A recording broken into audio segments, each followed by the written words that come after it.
गुरु परंपरा योग संस्थान में आपका स्वागत है।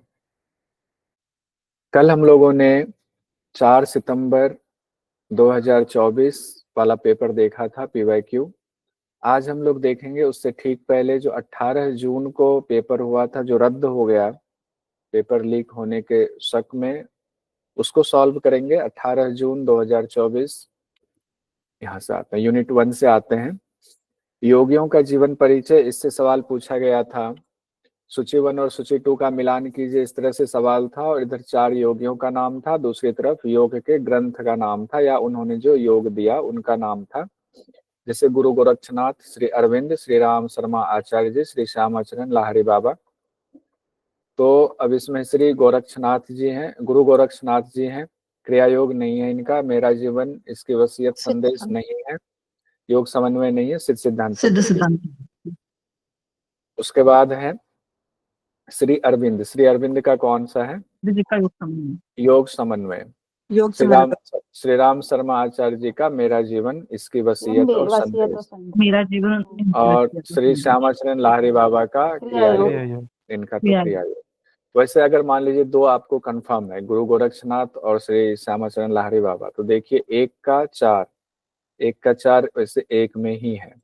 और डी का 1 भी एक में ही है, नहीं डी का 1 2 में है। तो कंफर्म जिसमें हो उससे बन जाती है बात, तो दिक्कत नहीं होनी चाहिए। ठीक है, तो ऑप्शन दूसरा वाला सही है। अगला क्वेश्चन पूछा गया नारद भक्ति सूत्र से। पूछा गया नारद भक्ति सूत्र के अनुसार भक्त के लक्षणों का सही क्रम क्या है। अब इसमें संस्कृत के जो सूत्र हैं, उस सूत्र में से जो शब्द हैं उसको उठाकर रखा गया। 5 शब्द इसमें रखे गए। ना किंचित वांछति, ना सोचति, अमृतो भवति, ना द्वेष्टि, तृप्तो भवति। अब ये हैं सारे ही, फोर्थ ऑप्शन, क्रम में सजाना पड़ेगा। फोर्थ ऑप्शन होगा तो एक बार देख लेते हैं। नारद भक्ति सूत्र का चौथा और 5वां सूत्र है ये, जिसमें कहा गया है यल लब्ध्वा पुमान सिद्धो भवति, अमृतो भवति, तृप्तो भवति। अब देखिए सिद्धो भवति से कहा गया है, तो सिद्धो भवति इसमें है क्या? नहीं है सिद्धो भवति। अमृतो भवति, तृप्तो भवति। तो अमृतो भवति, तृप्तो भवति कहाँ है? तो अमृतो भवति ये और तृप्तो भवति, सी और ई। सी ई सिर्फ दूसरे में है। और देख लीजिए, यत प्राप्य ना किंचित वाच्छति, ना सोचति, ना द्वेष्टि, ना रमते, नोत्साही भवति। तो उसको अगर और जोड़ेंगे तो आ जाएगा। देखें, ना किंचित वांछति, ना किंचित वांछति है, उसके बाद तो पहले आपका हो गया अमृतो भवति, फिर हो गया आपका तृप्तो भवति, फिर हो गया ना किंचित वांछति, उसके बाद है ना सोचति बी वाला, और फिर ना द्वेष्टि डी वाला। तो उस हिसाब से दूसरा ऑप्शन इसका सही है। याज्ञवल्क्य की स्मृति से सवाल पूछा गया था। याज्ञवल्क्य की स्मृति के किस अध्याय में दिव्य प्रकरण वर्णित है? तो जब अध्याय आपको पढ़ाया गया होगा तो उस दौरान ये सारी चीजें आई होंगी। तो आचार अध्याय, व्यवहार अध्याय, प्रायश्चित अध्याय, विचार अध्याय ऑप्शन दिया हुआ है। ये है व्यवहार अध्याय का। व्यवहार अध्याय में दिव्य प्रकरण कहा गया है, और उसमें कहा गया जब प्रमाण नहीं होता है, कोई मान लीजिए कि मुकदमा हो गया, किसी के ऊपर आरोप लगाया, उसका कोई प्रमाण नहीं है, तो उसके बारे में जो जानकारी दी गई है कि जल अग्नि आदि को साक्षी मान करके वहां जो फैसला किया जाता है, उससे संबंधित कई चीजें हैं दिव्य प्रकरण में, और वो संबंधित है व्यवहार अध्याय से। उसके बाद बौद्ध दर्शन से यह सवाल पूछा गया कि बौद्ध दर्शन के अनुसार अष्टांगिक मार्ग का 7वां चरण है सम्यक दृष्टि, सम्यक स्मृति, सम्यक कर्म, सम्यक ध्यान। सम्यक स्मृति अष्टांगिक मार्ग में कौन से हैं? 8 अंग। सम्यक दृष्टि संकल्प वाक, सम्यक कर्म आजीविका व्यायाम, सम्यक स्मृति और सम्यक समाधि। स्मृति, स्मृति के बाद समाधि। इसको ऐसे याद रखिएगा 7वां वाला कि स्मृति जब विलोप होगा तब समाधि लगेगी। तो स्मृति समाधि एक साथ आ जाएगा। पहले दृष्टि और संकल्प है कि दृष्टि ले जाएंगे योग की तरफ, फिर संकल्प करेंगे, वाणी पर संयम करेंगे। मतलब कुछ ऐसा निमोनिक बना लीजिए जिससे कि याद रहे। एक मुझे आता है, मैं बोल सकती हूँ उसमें? हाँ हाँ बोलिए ना, बढ़िया रहेगा, अच्छा रहेगा जी। सम्यक दृष्टि है तो देखने के लिए, संकल्प से सोचने के लिए यहाँ पे, क्योंकि हम सोच समझ के संकल्प लेते हैं। ठीक है। देखो, सोचो, बोलो, वाक से बोलो, कर्म भी वैसा करो, आजीविका के लिए व्यायाम करो, जिससे मिले स्मृति समाधि। बहुत सुंदर, स्मृति समाधि। तो एक ये भी एक निमोनिक ये हो गया, बढ़िया परिका जी की तरफ से। तो ऐसे आप खुद का भी बना सकते हैं, या कोई लगे कि नहीं ये निमोनिक अच्छा है, हमें आसानी से याद रह सकता है, तो ये निमोनिक भी इस्तेमाल कर सकते हैं। परिका जी ने ये बताया, उन्होंने याद किया हुआ। देखो, कहा गया कि देखो सोचो बोलो कर्म भी वैसा करो। तो इसमें देखो देखो ही लिख देते हैं। देखो सोचो बोलो कर्म भी वैसा करो, आजीविका के लिए व्यायाम करो, जिससे स्मृति समाधि प्राप्त हो। अगला क्वेश्चन है, जैन दर्शन से गंभीर योगाभ्यास कर्ता के लिए प्रेक्षा ध्यान का सही अनुक्रम क्या है? अभी आप लोग पढ़ रहे थे प्रेक्षा ध्यान वाला, शरीर प्रेक्षा, कायस्थ प्रेक्षा, अंतरयात्रा, श्वास प्रेक्षा, चैतन्य केंद्र प्रेक्षा। तो इसका अनुक्रम पूछा गया, पहले कौन सा बाद में कौन सा पहले ऑप्शन सर होगा? सी आएगा सर, कायोत्सर्ग पहले आएगा। कायस्थ फिर कायोत्सर्ग, अंतर यात्रा, शरीर अंतरयात्रा, प्रेक्षा, श्वास प्रेक्षा, श्वास। चैतन्य केंद्र प्रेक्षा। ठीक है, तो पहले कायोत्सर्ग आएगा, कायोत्सर्ग के बाद आएगा अंतर यात्रा। कायोत्सर्ग मतलब शरीर वाला, उसके बाद अंतर की यात्रा है, उसके बाद श्वास पर आते हैं, श्वास प्रेक्षा उसके बाद करते हैं, फिर शरीर प्रेक्षा की चर्चा है, फिर चैतन्य केंद्र प्रेक्षा की चर्चा होती है। तो चौथा ऑप्शन उस हिसाब से सही है। किन्हीं का माइक खुला है, बंद कर लीजिए। प्रेक्षा ध्यान के मुख्य अंग कौन कौन से हैं? कहा गया कायोत्सर्ग, शरीर को चेतना से अलग करना, अंतर यात्रा, आंतरिक यात्रा यानी धीर पुरुष लक्ष्य तक ले जाने वाले उस शाश्वत महापथ के प्रति परिणत होते हैं जो सिद्धि का पथ है। तीसरा है श्वास प्रेक्षा, श्वास की अनुभूति सहित कुंभक कहा जाता है। शरीर प्रेक्षा उसके बाद आता है, इस शरीर का यह वर्तमान क्षण है, इस प्रकार अन्वेषण करने वाला अप्रमत्त होता है, ये निर्देश दिया जाता है। उसका चैतन्य केंद्र प्रेक्षा होता है, मानसिक केंद्र की अनुभूति। और सबसे छठा होता है लास्ट वाला, नहीं छठा है, लास्ट से पहला, सेकंड लास्ट है, लेस्या ध्यान, यानी रंग की अनुभूति कराई जाती है, कलर आपको इमेजिनेशन कराया जाता है। फिर उसके बाद सातवां है अनुप्रेक्षा, चिंतन कराया जाता है। तो प्रेक्षा ध्यान में ये सीक्वेंस आता है। जैन दर्शन के अनुसार अनुप्रेक्षाएं हैं, अब अनुप्रेक्षा भी उसमें है। तो अनुप्रेक्षा में पहले देख लीजिए 12 अनुप्रेक्षा होती हैं, उसको पहले देख लेते हैं, फिर क्वेश्चन पढ़ाएंगे। जैन दर्शन में 12 अनुप्रेक्षा की चर्चा की गई है, इसे 12 भावना भी कहा जाता है। कौन कौन सा है? अनित्य अनुप्रेक्षा, दूसरा है अशरण, तीसरा है संसार, चौथा है एकत्व, पांचवा है अन्यत्व, छठा है अशुचि, सातवां है आश्रव, आठवां है संवर, नौवां है निर्जरा, 10वां है लोक, 11वां है बोधि दुर्लभ, और 12वां है धर्म भावना। तो इसमें से क्या क्या दिया हुआ? धर्म भावना सबसे लास्ट में। एक तो दिया हुआ एकत्व, उसके बाद है तप, फिर है निर्जरा, फिर याचना और धर्म भावना। तो कितनी गहराई से सवाल पूछा गया है। तो इसमें दिया गया अनुप्रेक्षा के अंतर्गत कौन कौन सा आता है, तो है एक तो आपका एकत्व वाला आता है, एक निर्जरा का आता है, दूसरा धर्म भावना का आता है। एकत्व, निर्जरा, धर्म भावना। तप और याचना नहीं है, एकत्व, निर्जरा, धर्म भावना।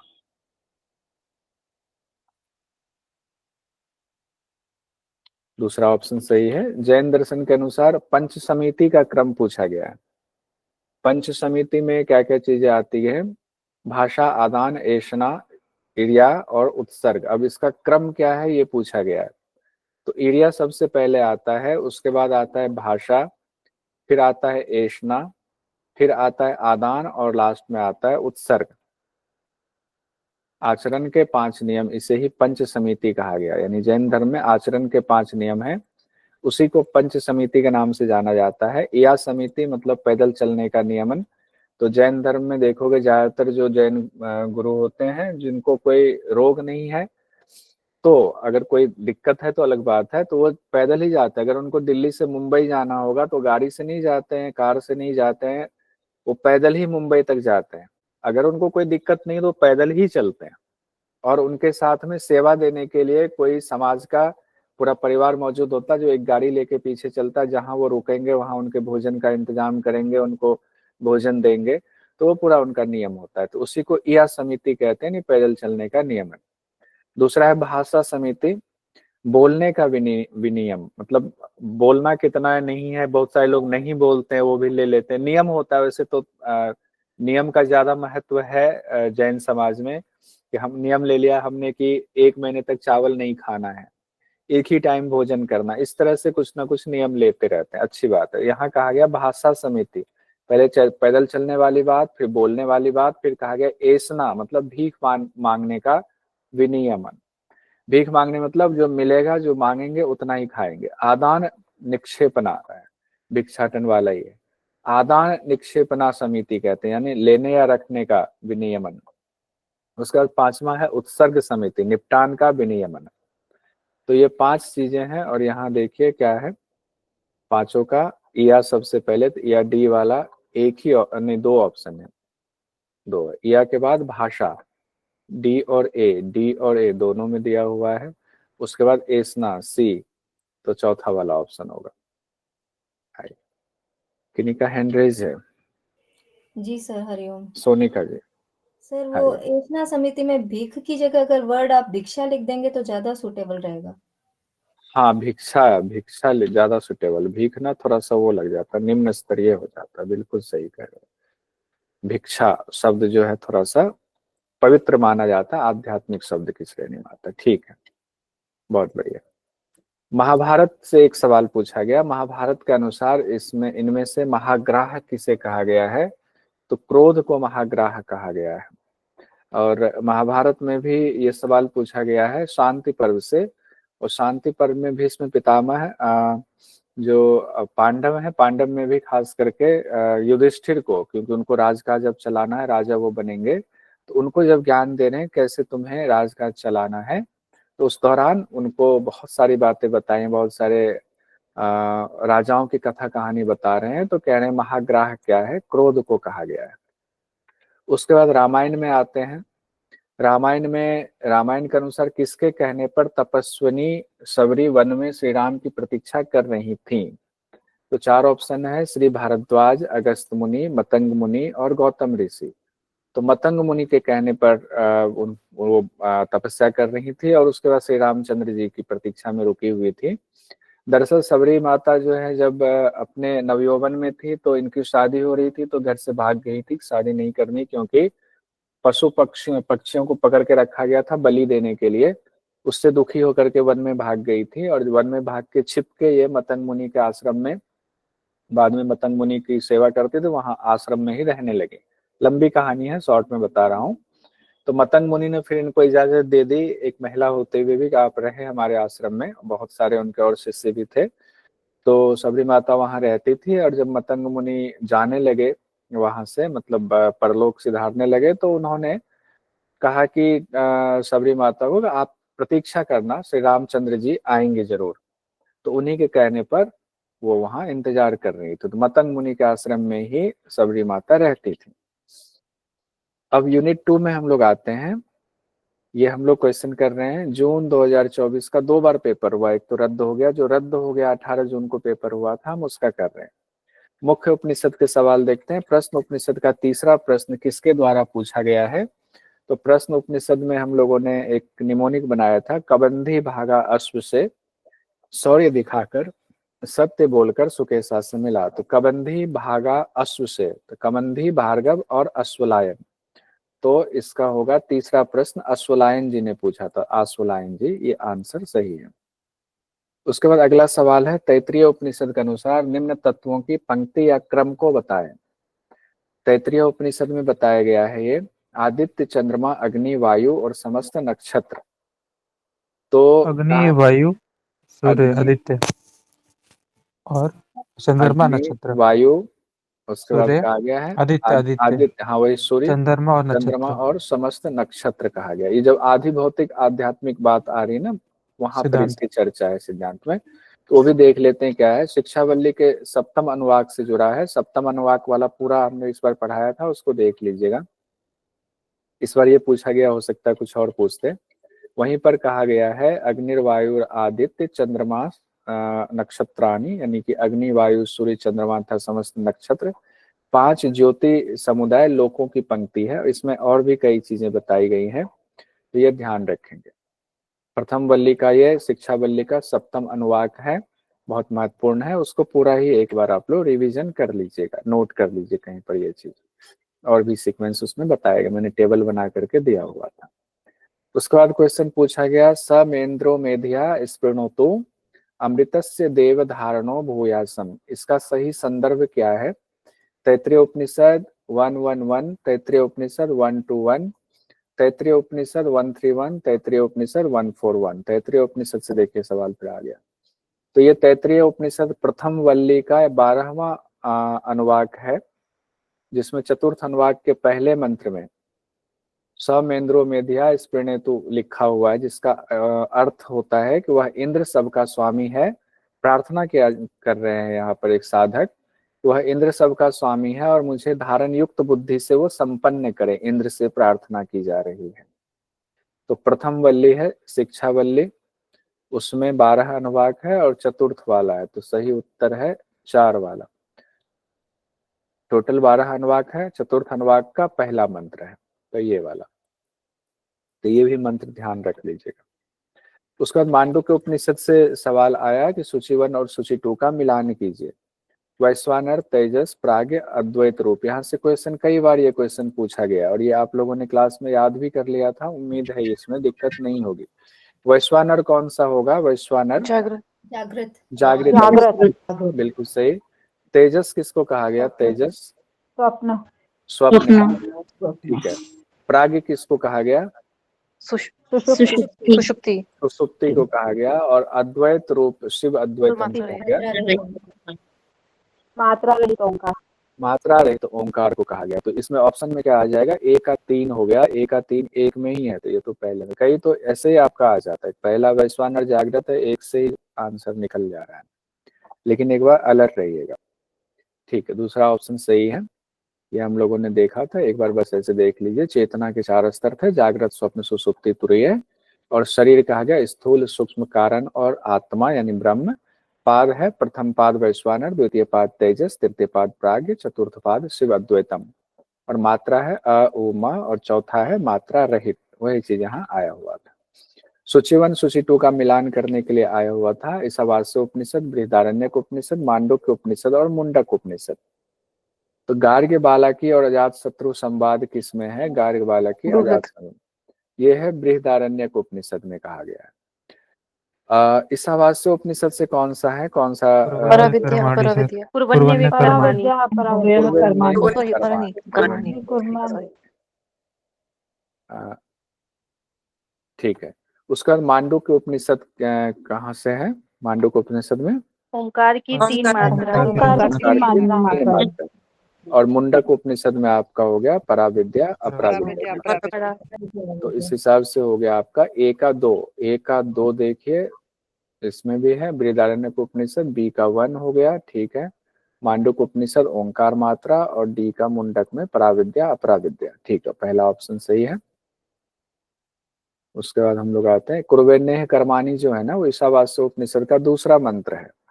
ये पहले भी 21 फरवरी 2023 में आ चुका है, तो इस मंत्र को पूरा एक बार देख लीजिएगा, हो सकता है कभी भी कई बार पूछ दिया जाता, हो सकता है कि ये मंत्र दे करके अलग से क्वेश्चन पूछते कि किस उपनिषद से लिया गया, तो ईशावास्य उपनिषद से लिया गया, तो इस तरह से भी क्वेश्चन पूछा जा सकता है।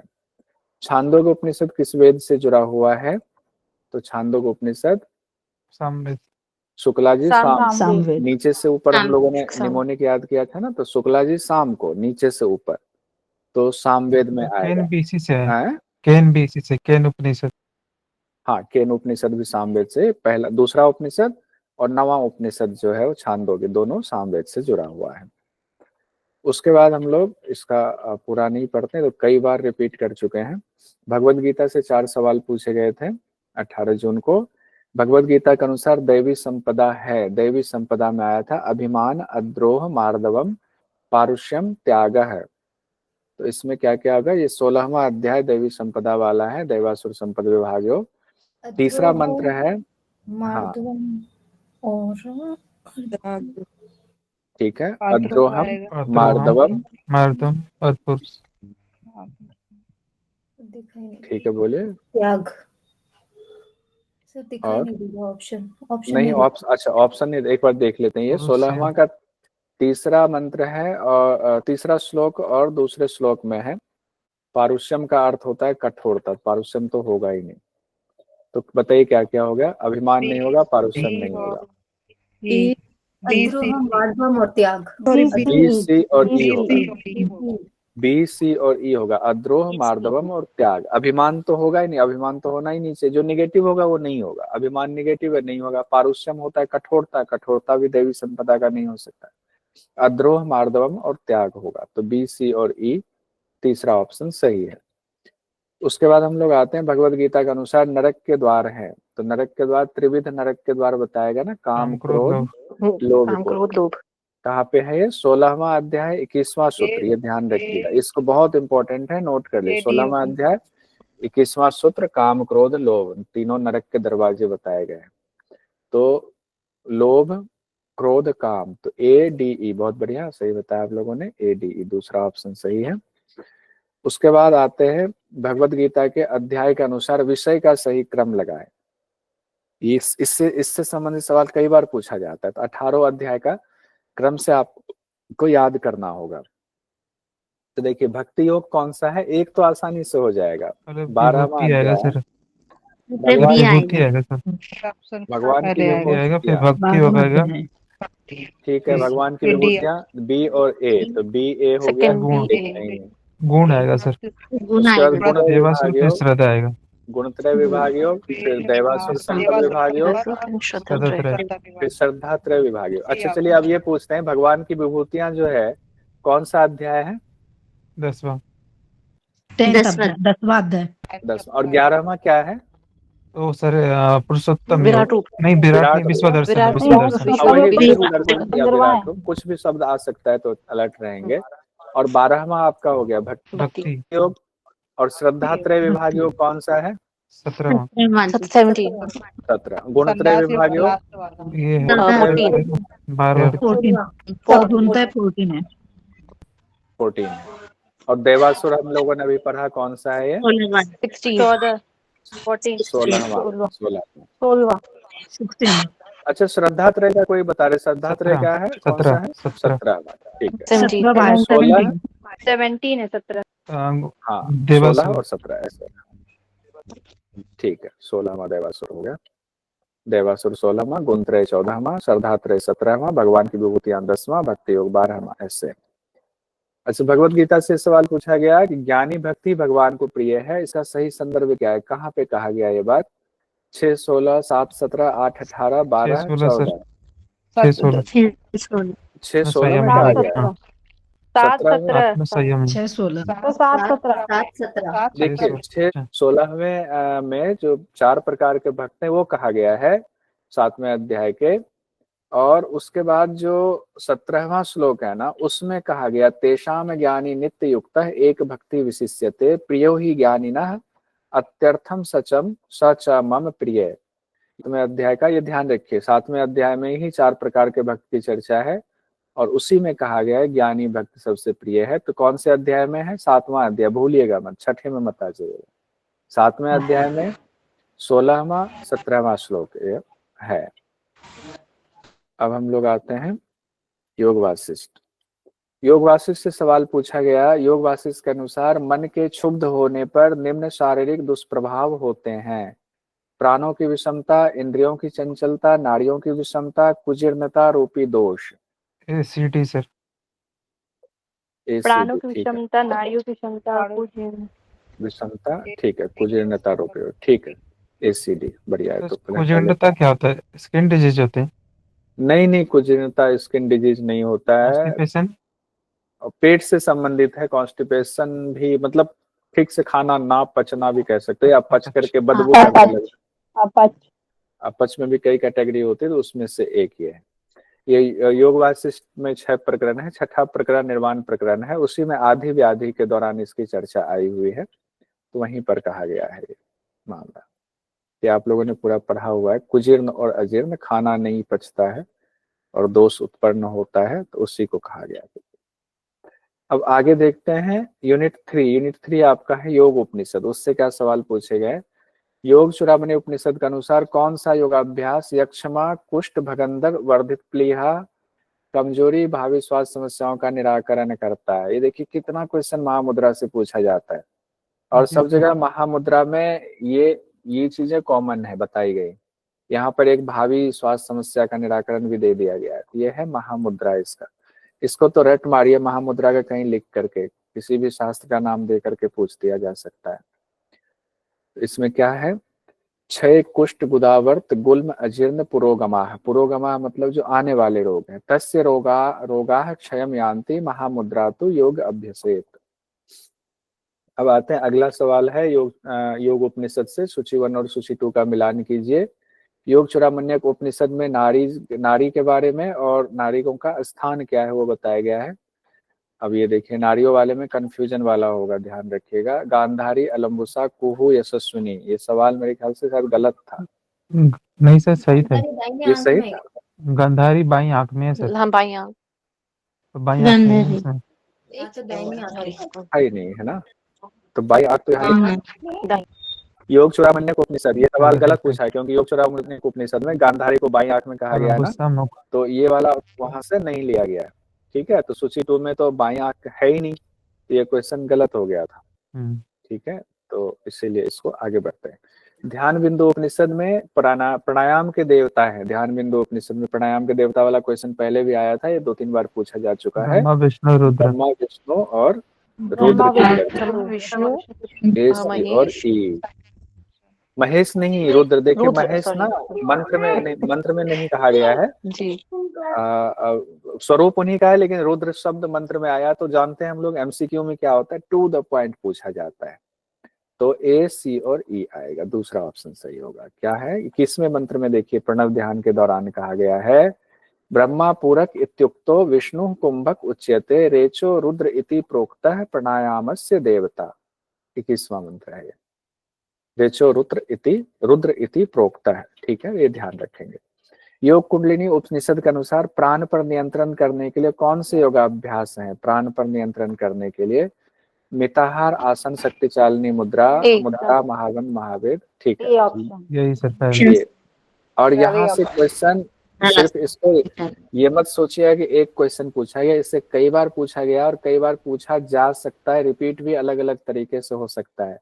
मिताहार, आसन, शक्ति चालन मुद्रा क्वेश्चन बहुत पूछे जाते हैं योग कुंडली उपनिषद से। पहला व्याख्या भी देख लीजिए, इसमें क्या लिखा हुआ, पहले चित्त की चंचलता की बात की गई है कि चित्त क्यों चंचल होता है। 2 कारण है, वासना यानी पूर्व के संस्कार और वायु यानी प्राण। 2 वजह से चित्त को शांत करने के लिए इन दोनों में से पहले प्राण पर विजय प्राप्त करना होता है। तो प्राण पर विजय प्राप्त करने के 3 साधन बताए गए, मिताहार, आसन और शक्ति चालन, कुंडलिनी चालन। तो इसलिए यहाँ क्वेश्चन बहुत पूछा जाता है। अगला क्वेश्चन आते हैं हम लोग, नाद बिंदु उपनिषद में उल्लिखित ओंकार के काल की मात्राओं का सही अनुक्रम है। नाद बिंदु उपनिषद, ओंकार के काल की, ये नाद बिंदु उपनिषद से यहाँ से भी बहुत सवाल पूछा है, निमोनिक रट जाइएगा।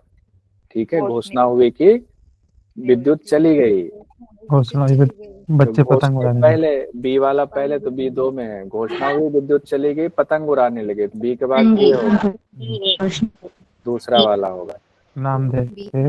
तो ये बस कहाँ तो पहले हो गया, मान लीजिए कर ही लेते हैं, घोषणी, पतंगिनी, वैष्णवी, सांकरी और ब्राह्मी। ब्राह्मी तो सबसे लास्ट में है, 12वीं मात्रा है ये। अच्छा, नाद बिंदु उपनिषद में क्या कहा गया, ओंकार की 4 मात्रा बताई गई और हर मात्रा 3 कला से पूर्ण बताया गया। तो उस हिसाब से 12 मात्राओं की चर्चा, यानी 12 कलाओं की चर्चा है। तो हम लोगों ने निमोनिक क्या किया था, घोषणा हुई कि विद्युत चली गई, फिर बच्चे पतंग उड़ाने लगे वायु वेग से, नाम कमाया ऐन्द्री, वैष्णवी, शांकरी ने, फिर महती माता ने बुलाया धृति, नारी, ब्राह्मी आ जाओ। तो कई बार हो चुका है, याद हो गया होगा आपको। त्रिशिखी ब्राह्मणों उपनिषद में भगवान सूर्य के समक्ष त्रिशिखी ऋषि द्वारा किए गए प्रश्नों का सही अनुक्रम है। कारण क्या है, अखिल जगत क्या है, आत्मा क्या है, प्राण क्या है, शरीर क्या है। तो इसमें पहले देह पूछा है, देह के बाद प्राण, कारण, आत्मा, अखिल जगत। अखिल जगत, ठीक है। पहले शरीर पूछा है, फिर पूछा है प्राण क्या है, फिर पूछा है कि इन सब का कारण क्या है, फिर पूछा आत्मा क्या है, और अखिल जगत वाला बाद में पूछा है। तो हम लोग इसका मंत्र फोर्थ ऑप्शन होगा। तो पहले मंत्र में कहा गया है ना, कृषि ब्राह्मण आदित्य लोकम जगाम तम गत्ववाच, मतलब जाकर के पूछते हैं भगवान किम देहम किम प्राणम किम कारणम किम आत्मा, आत्मा तक सवाल हो गया। उसके बाद जो सवाल पूछा गया है वो आगे पूछा गया है, जो अखिल ब्रह्मांड वाला, वो जो मेन वाला पीडीएफ है उसमें हमने ये सब लिख करके आपको दिया हुआ है। उसके बाद हम आते हैं योग तत्व उपनिषद के अनुसार, यदि कोई योगी बाघ हाथी शेर और गाय को हाथ से भूचर। मारता है, इन भूचर जानवरों की मृत्यु होती है। भूचर सिंपल, सिद्धि। ठीक है, ये कई बार आप लोगों ने किया, बढ़िया है ये, अच्छा किया हम लोगों ने PYQ कर लिया तो कई बार रिवीजन हो गया।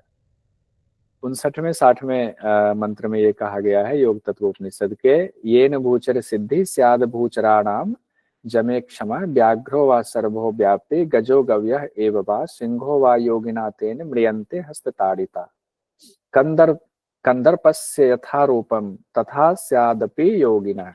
ठीक है, कोई ना, आगे बढ़ते हैं। अगला क्वेश्चन है, योग तत्वोपनिषद के अनुसार झुर्रियां बाल सफेद होने से बचाव तथा जठराग्नि वृद्धि के लिए निम्नांकित में से कौन सा योगाभ्यास बताया गया है? विपरीत करनी सर। विपरीत करनी। विपरीत करनी। तो वैसे भी देखिए इसमें क्या है, योग तत्वोपनिषद में आपको कुंजल का जिक्र है नहीं, योग मुद्रा के बारे में बताया नहीं गया, शीर्षासन बताया नहीं गया है, तो एक ही बचता है। लेकिन जब पढ़े रहेंगे पहले से तो पता चलेगा। 25वें 26वें आप मंत्र को पढ़ेंगे, 125वां 126वां, तो उसमें दिया हुआ है। सूची 1 के साथ सूची 2 का मिलान कीजिए। इसमें है नाद बिंदु उपनिषद, योग तत्व उपनिषद, योगराज उपनिषद, ध्यान बिंदु उपनिषद। कितने कितने श्लोक संख्या है वो बताया गया है। तो ध्यान बिंदु में 56, योगराज का संख्या है 21 का। देखिए एक कहीं सेट बैठता है क्या, सी का 4 तो 3 में दिया गया है ना, इस ये फॉर्मूला नहीं बैठा। देखिए नाद बिंदु में 56 है, योग तत्व में 142 है, योगराज में 21 है, ध्यान बिंदु में 106 है। तो ऊपर ध्यान बिंदु नहीं है ना, नाद बिंदु है, ध्यान बिंदु में 106 है, तो डी का तीसरा होगा। तो डी का तीसरा कितना आएगा ना सर? डी का थर्ड। डी का थर्ड पहला वाला आएगा। तो नाद बिंदु में कितना हुआ, 56 हुआ। योग तत्व में कितना हुआ, 142 हुआ। योगराज में 21 हो गया, और ध्यान बिंदु में हो गया आपका 106। ठीक है, तो ये एक बार और रिकॉल कर लीजिएगा। योगराज उपनिषद में निम्नलिखित में से कौन से चक्र में बाएं इड़ा में दाहिने पिंगला में और मध्य में सुषुम्ना होता है? ये हम लोग जब रिवीजन कर रहे थे तो उसमें भी ये कहा, कंठ चक्र के दौरान इसकी चर्चा की गई थी, इड़ा पिंगला सुषुम्ना की चर्चा की गई थी, उस चक्र के दौरान ही तीनों का आया हुआ था। 12वें मंत्र में कहा गया योगराज उपनिषद में, पंचमम कंठ चक्रम स्याद तत्र वामे इड़ा भवेत दक्षिणे पिंगला ज्ञेया सुषुम्ना मध्यतः स्थिता, ये कहा गया है पांचवें चक्र में। और कहा गया था वहां पर पवित्र प्रकाश का ध्यान करने से सभी सिद्धियां मिल जाती हैं। Paper 2 unit 4। अब यानी योग दर्शन आ गया। 15 सवाल पूछे गए, और गद्यांश का भी एक है, अगर गद्यांश को भी जोड़ते हैं तो 5 और सवाल, 20 सवाल पूछे गए। देखिए क्या पूछा गया 18 जून को, वस्तु शून्यता संबंधित है, वस्तु शून्यो विकल्प है, तो इसमें दिक्कत नहीं हो गया आप लोगों को, वस्तु शून्य विकल्प है, विकल्प से हो गया। तीसरा ऑप्शन इसका सही है। योग सूत्र के अनुसार ईश्वर के नाम स्मरण के परिणाम है, ईश्वर का नाम स्मरण का परिणाम क्या है? ततः प्रत्यक्ष चेतनाधिगम्यो, क्या है बताइए? प्रत्येक चेतना अधिगम अपि अंतराय और अंतरायों का अभाव। तो बी और डी, तीसरा ऑप्शन सही है, बी और डी। क्या है? ततः प्रत्यक्ष चेतना अधिगमो अप्य अंतराया भावश्च, पहले का 29वां है योग दर्शन का। यानी कि अगर आप ईश्वर परिधान करते हैं तो 2 चीजें होती हैं, चेतना का अधिगम होगा, चेतना प्रत्यक्ष हो जाएगी, और अंतरायों का अभाव होगा। योग सूत्र के अनुसार भूतजय के संदर्भ में निम्न का सही क्रम है। भूतजय, इससे भी क्वेश्चन आता है इसका। स्थूल, स्वरूप, सूक्ष्म, अन्य अर्थत्वात्। हाँ, तो स्थूल हो गया, उसके बाद क्या होगा, आप क्या देंगे? स्वरूप। स्थूल के बाद स्वरूप, उसके बाद सूक्ष्म सूक्ष्म, सूक्ष्म, फिर अन्वय अन्वय, अर्थवत। और अर्थ। ठीक है, बहुत बढ़िया, अर्थवत। तो विभूति पाद के सूत्र संख्या 44 में लिखा है स्थूल स्वरूप सूक्ष्म अन्वय अर्थवत्व संयमाद भूत जय, यानी भूत जय पर कैसे होगा उसकी बात बताई गई। भूत जय है तो इंद्रिय जय वाला भी याद कर लीजिएगा, मिलता जुलता है, तो वो वो ग्रहण भी ध्यान स्वरूप कर अस्मिता है सर। हाँ, तो वो थोड़ा सा देख लीजिएगा उसको भी। योग सूत्र के अनुसार शौच पालन के परिणाम है, सुख प्राप्ति शौच से सबसे ज्यादा बताया गया है कि आपको और फल स्वांग मिलता है। जिगुप्सा संसर्ग, अपने शरीर से वैराग्य हो गया सर। अपने शरीर से वैराग्य इंद्रिय ये तो हो गया है, ठीक है। इंद्रिय जय और इंद्रिय जय, इंद्रिय जय सौमनस्य। बी डी और ई, बी डी और ई किस में है? तीसरे में, बी डी और ई, बी डी और ई, बी डी और ई, ठीक है। तीसरा कैसे देखिए, शौचात स्व अंग जुगुप्सा परेर संसर्ग सत्व शुद्धि सौमनस्य एकाग्र इंद्रिय जय, तो इंद्रिय जय इसलिए आया हुआ आत्मदर्शन योग तत्वानि च, ठीक है। इंद्रिय जय आया, आप इंद्रिय शुद्धि में तो नहीं आ गए, इंद्रिय शुद्धि इंद्रिय जय दो बात कही गई है। अगर मान लीजिए कि यहाँ इंद्रिय जय नहीं होता, देखिए एमसीक्यू में इन सब चीजों का ध्यान रखेंगे। यहाँ तो आपने इंद्रिय शुद्धि को काट दिया, लेकिन अगर इंद्रिय जय नहीं होता, इंद्रिय शुद्धि ही होता, तब ऑप्शन में होता तो हो सकता था कि उसी को दे करके सही मान लिया जाए, क्योंकि इंद्रिय शुद्धि का भी अर्थ वही निकालेंगे कि इंद्रिय जो है कंट्रोल में आ गई है। तो डिपेंड करता है क्वेश्चन किस तरह से पूछा जाए। यहाँ to the point exact word पूछा गया। योग सूत्र के अनुसार मनुष्य को पूर्व जन्म अथवा अगले जन्म का ज्ञान संभव है, कैसे होता है?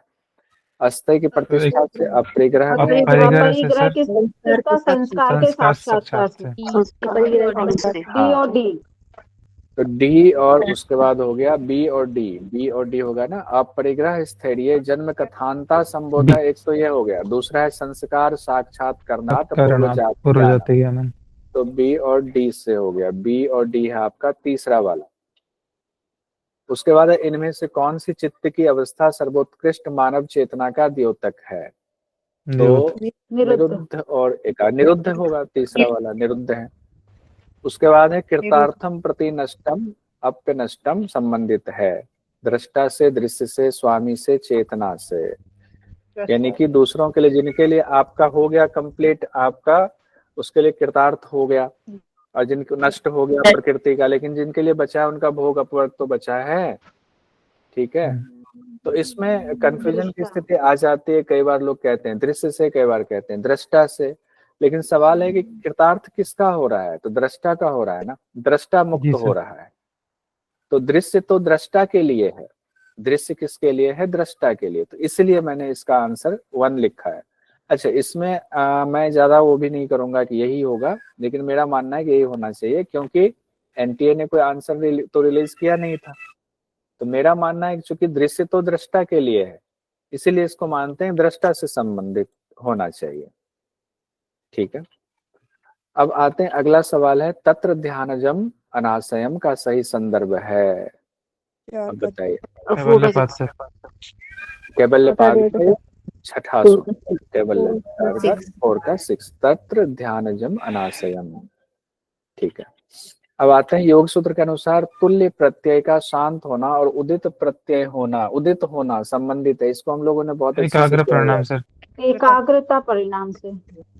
एकाग्रता परिणाम क्या है? 12वां सूत्र है ये विभूतिपाद का, जिसमें कहा गया ततः पुनः शांत उदितो तुल्य प्रत्ययो चित्तस्य एकाग्रता परिणाम है।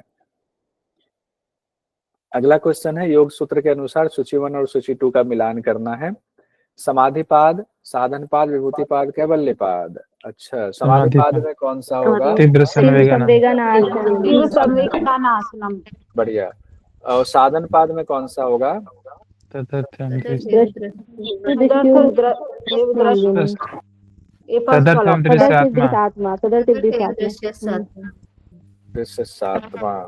अच्छा, विभूतिपाद में क्या होगा?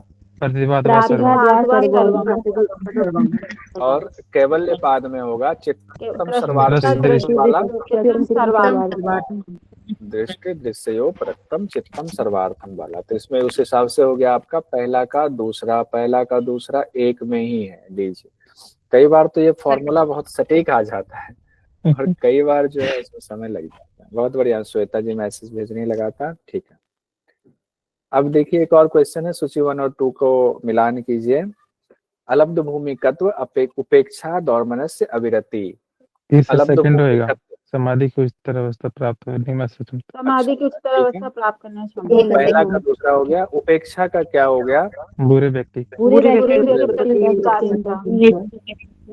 दौर्मनस्य हो गया, दौर्मनस। मानसिक शोक, मानसिक लोभ, मानसिक अविरति हो गया। इंद्रिय सुख की ललक। ए का हो गया 2, ए का 2, बी का हो गया 4, ए का 2, बी का 4, चौथा ऑप्शन सही हो गया, ठीक है। अब हम लोग आगे बढ़ते हैं। धर्मिक समाधि के संदर्भ में कहा गया है सही क्रम क्या है? धर्मिक समाधि की पूरा जो क्लेश मंत्र कर्म है, निवृत्ति। सूत्र है, उसी को लिया गया है। नहीं, पहले देख तो लीजिए क्या है। क्लेश कर्म निवृत्ति ही कैसे होगा? प्रसंख्याने आप ही आपको सदस्य कहा गया है सीक्वेंस में दिखाना है, विवेक सीक्वेंस ख्याते। दिखाना है। हाँ, तो सिर्फ एक सूत्र अच्छा। नहीं है यहाँ पर। क्लेश कर्म निवृत्ति प्रसंख्याने अपि कुसीदस्य पहले सी आएगा सर, अनंत्यात् अल्पम सर्व आभरम मलापेतस्य। तो इसको एक बार देख लीजिए सी यहाँ आएगा से। सर, है ना? रुकिए, देखिए 29वां, 30वां, 31वां 3 सूत्र मिलाकर के सवाल पूछा है, ठीक है। कहा गया प्रसंख्याने अपि अकुसीदस्य सर्वथा विवेक ख्याते धर्ममेघ समाधि। तो पहले धर्ममेघ समाधि कैसे होते वो कहा गया है। जी सर। उसमें प्रसंख्याने अपि अकुसीदस्य। उसके बाद कहा गया उसका फल क्या होगा? ततः क्लेश कर्म निवृत्ति समाधि, धर्ममेघ समाधि से। कहा गया कि होता क्या है? कहा तथा सर्व आवरण मल अपेतस्य ज्ञानस्य अनंत्यात् ज्ञेयम अल्पम। जानने के लिए बहुत कम रह जाता है। तो अब इसमें बिठाइए, तो प्रसंख्याने जो है ना, प्रसंख्याने ये पहले आएगा, ठीक है। प्रसंख्याने, उसके बाद आपका आएगा सर्वथा विवेक ख्याते जब होता है, सर्वथा विवेक ख्याते। क्या? उसके बाद क्लेश कर्म निवृत्ति आपका हो गया 30वां सूत्र में, 30वें सूत्र में आ गया। और 31वें सूत्र में आप आ गया सर्व आवरण मलापेतस्य अनंत्यात् ज्ञेयम अल्पम। ये हो गया लास्ट में। तो 2 हो गया आपका 29वें सूत्र से, एक हो गया 30वें सूत्र से क्लेश कर्म वाला, और 31वें सूत्र से ये सर्व आवरण मलापेतस्य अनंत्यात् ज्ञेयम अल्पम वाला हो गया। ऐसे क्वेश्चन, मतलब वैसे भी तीनों मंत्र, तीनों सूत्र एक साथ ही याद कीजिएगा, क्योंकि धर्मिक समाधि से सर रिलेटेड। इसमें क्लेश कर्म निवृत्ति तो सेकंड नंबर पे आएगा ना? क्या क्लेश कर्म निवृत्ति सेकंड नंबर पर क्यों आएगा?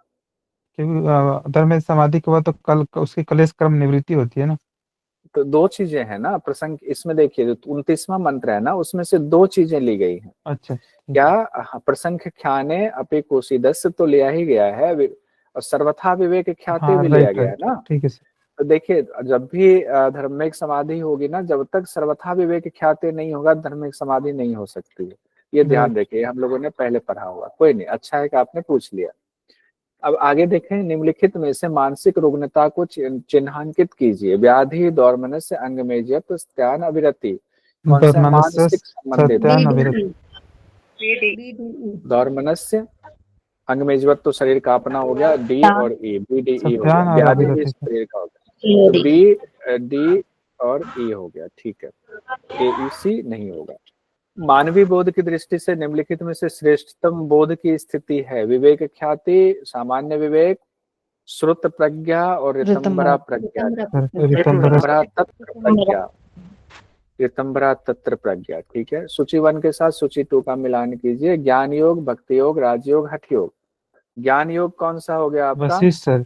विवेक चूड़ामणि, विवेक चूड़ामणि हो जाए। योग वशिष्ठ नहीं है, ध्यान रखिए मुकेश जी, योग वशिष्ठ नहीं है, ठीक है। अच्छा ठीक है सर, वो गड़बड़ हो गई। ठीक है, तो वशिष्ठ संहिता किससे हो गया? हठ योग से हो गया वशिष्ठ संहिता, ठीक है। और आपका भक्ति योग तो सांडिल्य सूत्र से ही होगा, ठीक है। तो ये ध्यान रखिएगा। तो एक बार देख लीजिए, ज्ञान योग आपका हो गया विवेक चूड़ामणि से, एक आचार किसी में है तो एक आचार। भक्ति योग आपका हो गया सांडिल्य, बी का 2। राजयोग हो गया योग सूत्र, सी का 1। और हठ योग हो गया वशिष्ठ संहिता, तीसरा। ये कई लोगों को कंफ्यूजन होती है, वशिष्ठ संहिता और योग वासिष्ठ। वशिष्ठ सर ज्ञान योग से है ना? वशिष्ठ संहिता, इसमें दोनों चीजें हैं, तो हठयोग का ग्रंथ है ना, उस हिसाब से दिया हुआ था। नहीं, कई चीजें हैं। वशिष्ठ जो रामायण वाला, जो राम जी योग वाला। वासिष्ठ, हाँ ज्ञान वो योग, ज्ञान योग से है। योग वासिष्ठ, योग वासिष्ठ, योग वासिष्ठ अपने यूनिट 2 में है और वशिष्ठ संहिता यूनिट 5 में है। दोनों ग्रंथ अलग अलग है, ये ध्यान रखें। उसके बाद हम आते हैं यूनिट 5 से। अब क्वेश्चन हठयोग के ग्रंथ से देख लेते हैं। इसमें है कुल 24 क्वेश्चन पूछे गए थे। पहले हम लोग वशिष्ठ संहिता देखिए। वशिष्ठ संहिता आ गया। वशिष्ठ संहिता के अनुसार योग साधक को प्राणायाम प्रारंभ करने से पूर्व क्या करना चाहिए? औसत मात्रा में पौष्टिक भोजन, सगर्भ निगर्भ का अभ्यास, नाड़ियों की शुद्धि, प्राणायाम से पहले उपयुक्त स्थान समय, मन में नारायण की छवि बनाना है। तो क्या क्या करना है? औसत मात्रा में पौष्टिक भोजन लेना है, ए सी उसके बाद नाड़ियों की शुद्धि कहा गया है, और कहा गया है मन में नारायण, नहीं ये उपयुक्त स्थान और समय का चयन, ये होगा। ठीक है, ए हो गया, सी हो गया और डी हो गया। ए सी डी हो गया, ए सी डी। उसके बाद आगे बढ़ते हैं। वशिष्ठ संहिता में वशिष्ठ मुनि अपने पुत्र शक्ति जी से कह रहे हैं सन्यासियों को 8 ग्रास ये वाला, अच्छा, द्वितीय अध्याय में, फिर द्वितीय अध्याय में नारी शुद्धि के अभ्यास की चर्चा की गई। उस तरह स्थान के बारे में भी बताया गया। ठीक है, अच्छा, ये जब बात आई तो देख ही लेते हैं, पूछा जाता है, कई बार आया हुआ है। सन्यासियों को 8 ग्रास खाना है, वानप्रस्थियों को 16 ग्रास, गृहस्थों को 32 ग्रास, ब्रह्मचारियों को आवश्यकता अनुसार खाना चाहिए। एक और कहा गया है, एक और क्या कहा गया बताइए कोई? अन्य लोगों के लिए क्या कहा गया है? आवश्यकता के अनुसार से कम, भूख से कम, आवश्यकता भूख से की थोड़ा सा कम। थोड़ा सा कम, ठीक है, पूर्ण से कम सर। पूर्ण से कम। वशिष्ठ संहिता में किस प्रकार के प्रत्याहार का वर्णन है? किसी बाह्य साधन से शारीरिक रूप से नित्य कर्म करना, 18 मन स्थलों में क्रमिक रूप से वायु रोकना, स्वयं के भीतर ही सभी चीजों को आत्मन के रूप में देखना। वशिष्ठ संहिता प्रत्याहार, ध्यान कीजिए, मनस को आदर निरादर शीत और उष्ण से प्रत्याहार निग्रह, ऐन्द्रिक इंद्रिय भूत वस्तुओं से इंद्रियों का निग्रह। ये जेआरएफ वाला क्वेश्चन है, जेआरएफ वाला क्वेश्चन है, BCE। ठीक है, बी में क्या है? 18 मर्म स्थल आपने कहा, स्वयं के भीतर ही सभी चीजों को आत्मन रूप में देखना, और ई इंद्रियभूत वस्तुओं से निग्रह। ठीक है, तृतीय अध्याय में प्रत्याहार के 4 प्रकार बताए गए वशिष्ठ संहिता में, जिसमें कहा गया विषयों में स्वाभाविक रूप से विचरने वाले इंद्रियों को उनसे बलपूर्वक लौटाना प्रत्याहार है। फिर कहा गया जो कुछ भी दिखाई देता उन सभी को आत्मा के समान आत्मा में देखना प्रत्याहार है। शरीरधारियों के लिए जो नित्य विहित कर्म है उनका बाह्य साधनों के बिना मन में ही आत्मा में अनुष्ठान करना प्रत्याहार है। फिर आगे कहा गया 18 मर्म स्थानों में वायु को स्थिर करना, फिर एक एक स्थान से उचित रीति से वायु को खींचना ही प्रत्याहार है। वशिष्ठ संहिता का अगला सवाल है कि वशिष्ठ संहिता के अनुसार निम्नांकित में से कौन से अंतरंग योग के अभ्यास हैं? अंतरंग योग के अभ्यास, प्रत्याहार, धारणा, ध्यान, समाधि। प्रत्याहार, धारणा, ध्यान। ध्यान कहा गया है, प्रत्याहार कहा गया है, धारणा कहा गया। ध्यान, प्रत्याहार, धारणा, अंतरंग योग। देखिए इसमें कितना, कौन से अंग बताए, कितने बताए गए? 8 बताए गए। जब हमने रिवीजन किया था वशिष्ठ संहिता तो ये कहा था कि आपको योग दर्शन वाला कंफ्यूजन होने वाला है। इसमें 4-4 कहा है, योग दर्शन में 5 और 3 वाला है सेपरेशन, इसमें 4-4 का है। यम नियम आसन प्राणायाम, उसके बाद प्रत्याहार धारणा ध्यान समाधि, तो वो 4 हो गए उस हिसाब से। तो इसमें कौन सा हो गया? ध्यान हो गया। और बताइए, प्रत्याहार हो गया और धारणा, ध्यान, ध्यान, धारणा। हाँ, प्रत्याहार धारणा ध्यान, ठीक है। इसमें 4-4 है। वशिष्ठ संहिता में कितने सगुण ध्यान का वर्णन है बताइए? सगुण ध्यान कितने बताए हैं? 5 सगुण ध्यान बताए, ठीक है। चतुर्थ अध्याय के 20वें श्लोक में कहा गया सगुणम पंचधा प्रोक्तम निर्गुणम ही एकम एव। सगुण 5 प्रकार का कहा गया है, निर्गुण 1 प्रकार का। सूची 1 के साथ सूची 2 का मिलान कीजिए। ज्ञान योग, भक्ति योग, राजयोग, हठ योग। ये तो दोबारा आ गया सवाल, हम लोग अभी कर चुके थे। रिपीटेड है सर। रिपीट उसमें भी था क्या? रिपीट सिर्फ मेरे इसमें आ गया? इसमें आ गया नहीं सर। सर, उसमें नहीं, इसमें है।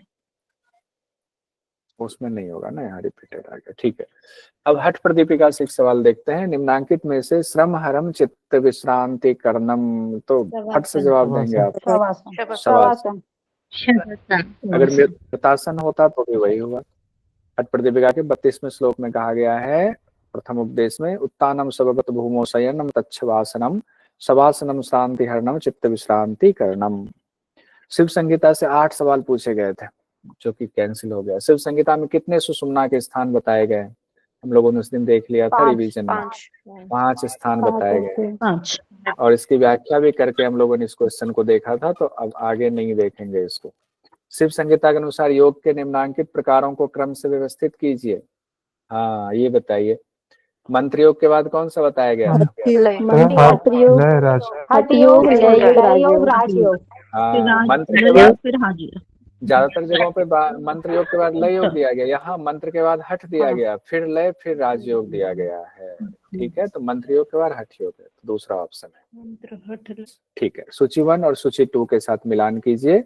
शिव संगीता के अनुसार आसन और आसन का प्रभाव, सिद्धासन, पद्मासन, पश्चिमोत्तानासन, स्वस्तिक आसन, ये हम लोग कर चुके थे, फिर देख लिए। सिद्धासन में क्या था? सिद्धिदायकम। और पद्मासन में क्या था? सर्वव्याधि विनाशनम। और पश्चिमोत्तान आसन में था सर्वसिद्धि। सर्वसिद्धि। और स्वस्तिक आसन में था सर्व दुख प्रणाशन।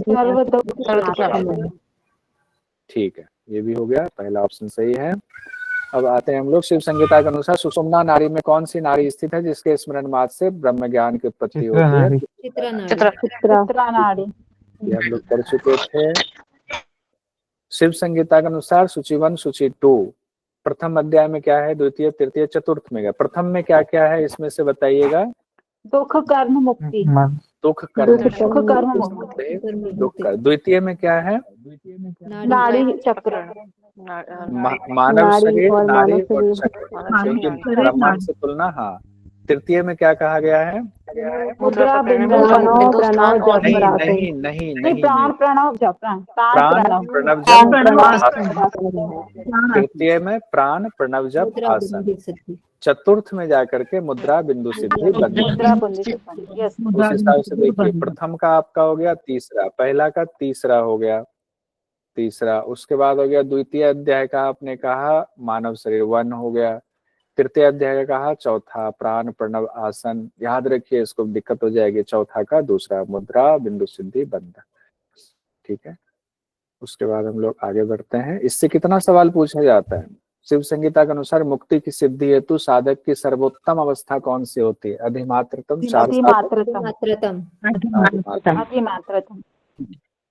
ठीक है। प्राण धारणा अभ्यास के लिए मुख में दाहिने हाथ के अंगूठे को प्रविष्ट कर उसे स्थापित करके वायु को स्थिर करने वाली योग अभ्यास की विधि किस ग्रंथ में वर्णित है? शिव संहिता। शिव संहिता। ये बिल्कुल डिफरेंट था, हम लोगों ने पांचम पटल के 157वें श्लोक में पढ़ा था। प्रवेशितम च लांगुष्ठम मुखे स्वस्य निवेशयेत ते नात्र न वह्यत्येव देहचारी समीरणः। आगे देखते हैं। शिव संहिता के अनुसार 6 चक्रों की देवियों को अनुक्रम में व्यवस्थित कीजिए। 6 चक्र की जितनी देवियां हैं उसका डारा लाका साहा पढ़ा हुआ था आपने? डारा लाका शास्त्र। हाँ, क्या था? डारा लाका साहा। डारा लाका साहा। तो डारा लाका साहा जब इसमें लगाएंगे तो क्या आएगा? डा तो है नहीं, रा आएगा। रा एक में ही आ गया। क्यों समय जोड़ गवाना है। आते हैं, आगे बढ़ते हैं। घेरन संहिता से 6 सवाल पूछे गए। घेरन संहिता के अनुसार निम्नलिखित में से किस योगाभ्यास में नाभि को मेरुदंड की तरफ 100 बार दबाया जाता है? चलिए, अग्निसार होता है। बहुत आसान सवाल था ये वाला। अंतर्धोती का भाग निम्नलिखित में से कौन सा है? ये सवाल कर दिया हुआ। कौन सा अंतर्धोती में कौन कौन सा आता है? वातसार, वारिसार, वहनीसार और बहिष्कृत, 4 चीजें आती। घेरन संहिता के अनुसार निम्नलिखित में से कौन सी शोधन क्रिया दिव्य दृष्टि प्रदान नहीं करती है? कर्णधोती। कपाल रंध्र करती है। काटक से भी होता है, नेति से भी होता है, कपाल रंध्र से भी होता है। गहरन संहिता के अनुसार राजयोग की निम्नलिखित अवस्थाओं को व्यवस्थित कीजिए। भक्ति योग, नादम, मनोमूर्छा, लय सिद्धि, रसानंद। राजयोग की निम्नलिखित अवस्थाओं के सीक्वेंस में समाधि की बात की गई, समाधि को नाद- सीक्वेंस में लगाना है। नाद रस लय सबसे भक्ति पहले नाद रस नाद रस लय देखिए भक्ति मोड लय ध्यान योग, नाद योग, रसानंद योग, लय योग, भक्ति योग और फिर मनोमूर्छा कुंभक की बात आई हुई है। तो ध्यान, नाद, रसानंद की चर्चा है। तो इसमें कहाँ है? ध्यान तो है नहीं, ध्यान, ध्यान नहीं नाद, दिया। नाद से शुरू कर हम रसानंद, बी और लय ई, रसानंद लय लय फिर लय उसके बाद लय, फिर उसके बाद भक्ति, मनोमूर्छा दूसरा वाला। ठीक है। उसके बाद आते हैं घेरन संहिता के अनुसार ध्यान के निमित्त नीपा वृक्षों के वन में किन पुष्पों की सुगंधि व्याप्त रहती है। देखिए ध्यान वाला कराया था हमने, ध्यान भी आप लोगों को करवाया था क्लास में ही। मल्लिका, बी जाति, स्थल पटल स्थल पद, स्थल पद्म स्थल पद्म जेती और स्थल मल्लिका पदल, जाति, मल्लिका। स्थल पद्म, जयती, मल्लिका। मल्लिका।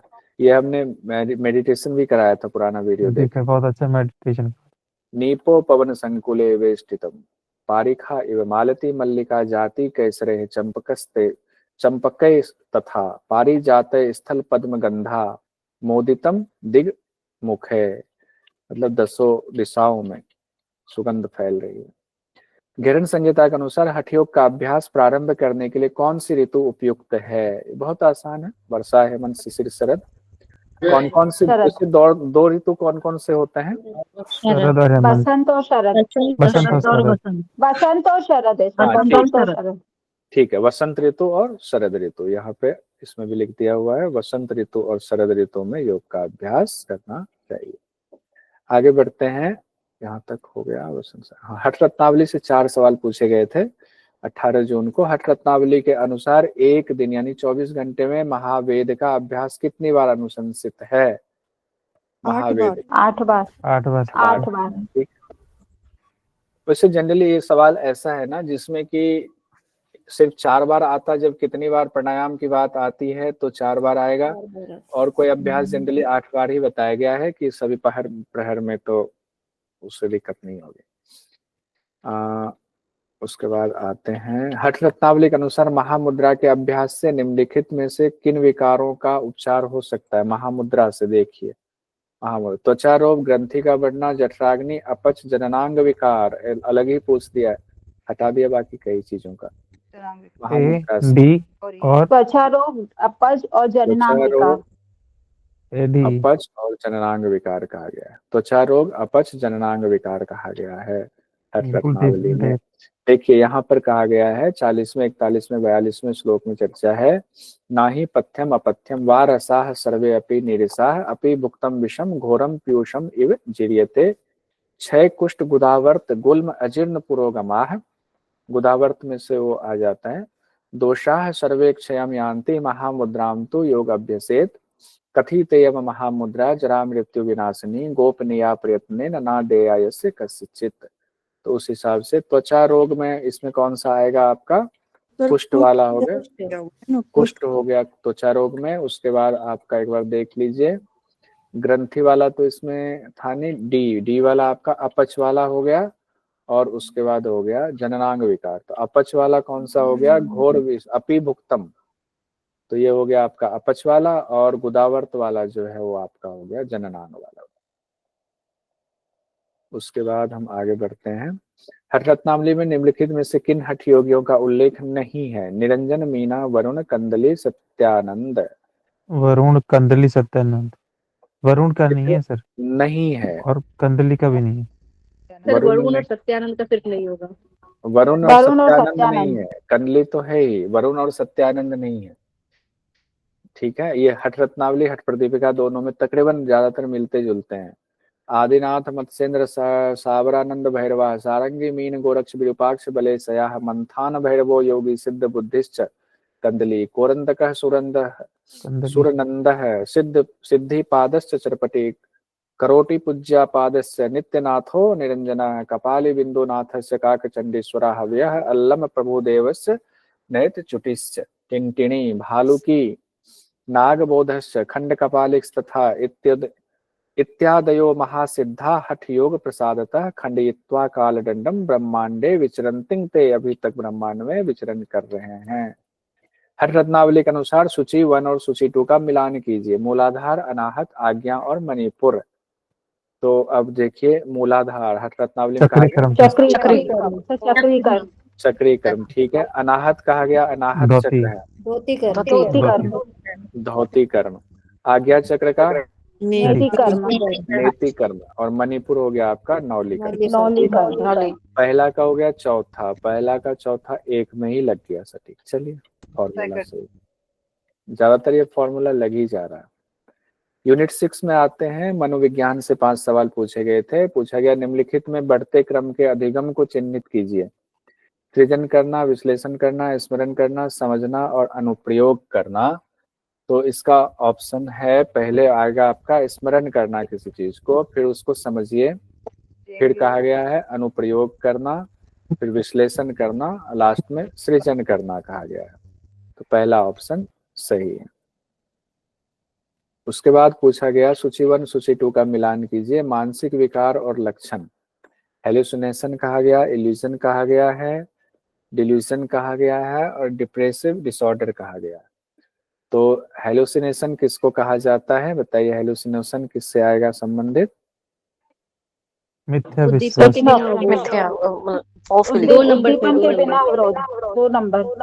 दो नंबर आएगा, ठीक। उद्दीपन के बिना अवरोध।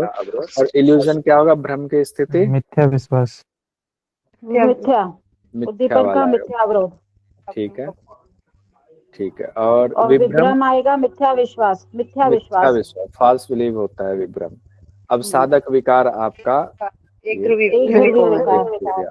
तो देख लेते हैं। यही है ना, सही है फिर। हाँ ठीक तो है, ठीक है, यही हो पहला ही आंसर, ठीक है, बढ़िया। वही तो हम लोगों ने भी किया, कंफ्यूजन क्यों हो गया।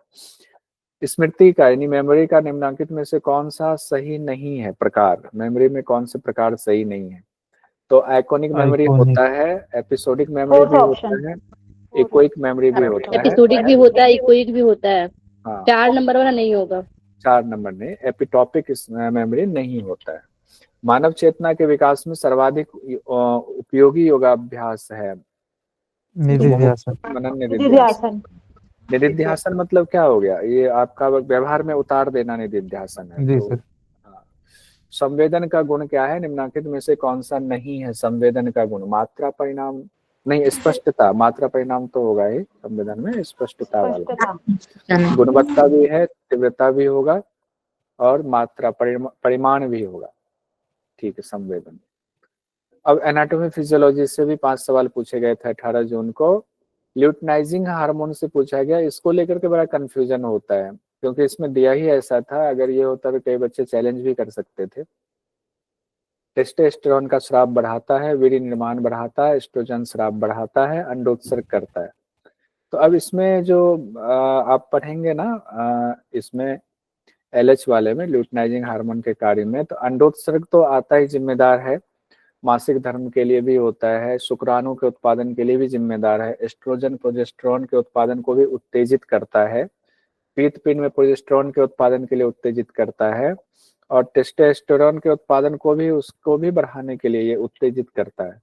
लेकिन सटीक वैसे चौथा ही लग रहा है, अंडोत्सर्ग वाला। अब अगर एग्जाम सही जाता तो फिर NTA का कुछ आता तो हम उस पर डिसाइड कर सकते थे।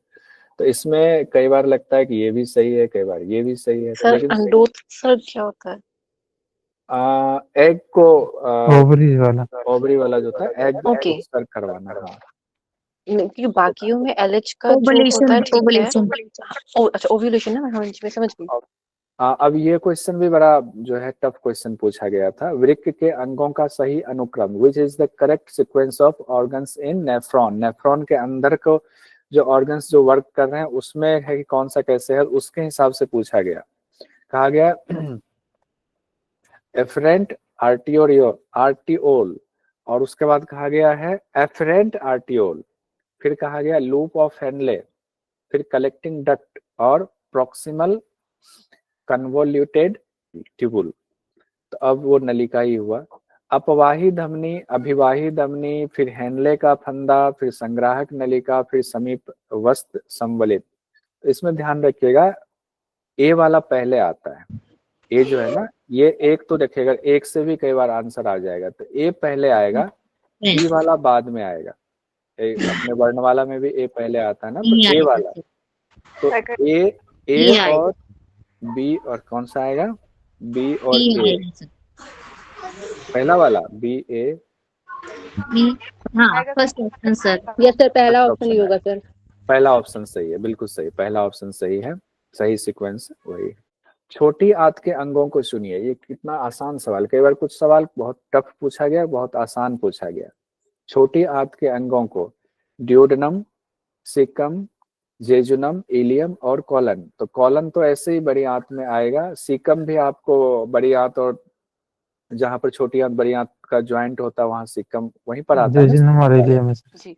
तो अब आप, हाँ तो अब आपका बच जेजुनम और इलियम दो, क्योंकि इसमें पेयर में दिया हुआ है तो आपको सी और डी लेना पड़ेगा, जेजुनम और इलियम। वैसे इसका जो व्याख्या में हमने लिखा हुआ है, छोटी आंत को सामान्यतः 3 पार्ट में बांटा जाता है। तीनों आता है, ड्यूडेनम, जेजुनम, इलियम। हाँ तो लिखा हुआ है हमने ड्यूडेनम, जेजुनम और इलियम, लेकिन चूंकि आपको यहाँ पेयर में दिया हुआ है तो इसीलिए बेचारा ड्यूडेनम जो है इसकी अवहेलना हो गई। तो सी और डी जो है आपका रहेगा, जेजुनम और इलियम जो सर, है उसके लिए कोई ऑप्शन ही नहीं दिया। बेचारे को जो है बाइकआउट कर दिया। ए वाला किसके साथ जोड़ दिया, इसको बी के साथ, सीकम के साथ में दे दिया हुआ। चलिए कोई नहीं। सूची 1 और सूची 2 का मिलान कीजिए। इसमें आया था प्रोटीन, विटामिन, आयोडीन, आवश्यक वसीय अम्ल। दूसरी तरफ था खोज किसने की, तो प्रोटीन की खोज किसने की, ये दिया हुआ है। तो प्रोटीन की खोज मुल्डर ने की है। विटामिन की खोज आपको, हाँ मुल्डर ने। विटामिन की खोज फंक ने की है। आयोडीन की खोज आपको किया हुआ है आयोडीन की खोज, इसका नाम ना गलत लिखा हुआ, कैंडल है लेकिन नाम गलत लिखा हुआ है, कुछ और नाम है, इसको हिंदी में कुछ लिख दिया गया। वसीय अम्ल वाला जो है वो बर्बर जो है इनके जाता है, बर्बर को। तो ये है प्रोटीन की खोज जेरार्डस जोहानसन मुल्डर ने की है। विटामिन की खोज पोलिस वैज्ञानिक कासिमिर फंक ने की है। आयोडीन की खोज के बारे में जो लिखा हुआ जनरली आता है वो बर्नार्ड कोर्टोइस का आता है, लेकिन यहाँ कैंडल दिया हुआ है ऑप्शन में, ठीक है। वसीय अम्ल की खोज बर्बर वसीय अम्ल, और मिलर का भी नाम आता है। बच्चों में सूखा रोग का कारण है हाइपोकैल्सीमिया, हाइपरकैल्सीमिया, पोटेशियम की कमी, कैल्शियम है सर। अब इसमें क्या है ना, हाइपर में कंफ्यूज मत होइएगा। एक हाइपो है, एक हाइपर। हाइपो का मतलब होता है कम वाला, हाइपर का मतलब होता है ज्यादा वाला। कैल्शियम की कमी से सूखा रोग होता है, सूखा रोग मतलब रिकेट्स को कहा जाता है। तो हाइपो का मतलब हुआ कम, कैल्शियम कम हो जाना, हाइपर मतलब कैल्शियम बढ़ जाना, तो इसमें क्या होगा, हाइपो होगा, ये ध्यान रखेंगे। अब यहाँ से एक क्वेश्चन आया हुआ आहार और पोषण से।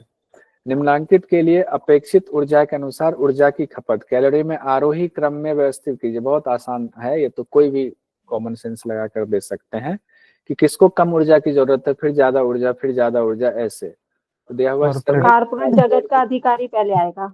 हाँ, कारपोरेट जगत का अधिकारी बैठे हुए, फिर दर्जी आएगा, फिर दर्जी बेचारे आएंगे, फिर कृषक, फिर श्रमिक। B D C A B D पहले आएगा। ओके, कृषक पहले आएगा, श्रमिक बाद में। श्रमिक को तो 24 घंटे करना पड़े, कृषक को तो एक बार को आराम भी कर लेगा, श्रमिक को कहाँ आराम है बेचारे को।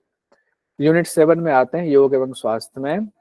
हठयोग का आहार होना चाहिए, हठयोगी का आहार होना चाहिए। इसको हठयोग में भी ये सवाल कर सकते हैं और इसमें भी। लघु पाकम का क्या अर्थ होता है? लघु पाकम का आसानी से शीघ्र पचने हल्का वाला होता है, हल्का वाला, शीघ्र पचने वाला। यूनिट 8 में है जो चिकित्सीय योग है, उससे भी क्वेश्चन देखिए बहुत पूछा गया। ये पूछा गया सूची 1 2 को सुमेलित कीजिए। वृक्क विकार, किडनी डिसऑर्डर, पुरस्थ रोग, प्रोस्टेट डिजीज, पृष्ठ वेदना, वेकेक, कमर दर्द मतलब पीछे पीठ का दर्द, ग्रीवादंश हो गया, सर्वाइकल स्पॉन्डिलाइटिस।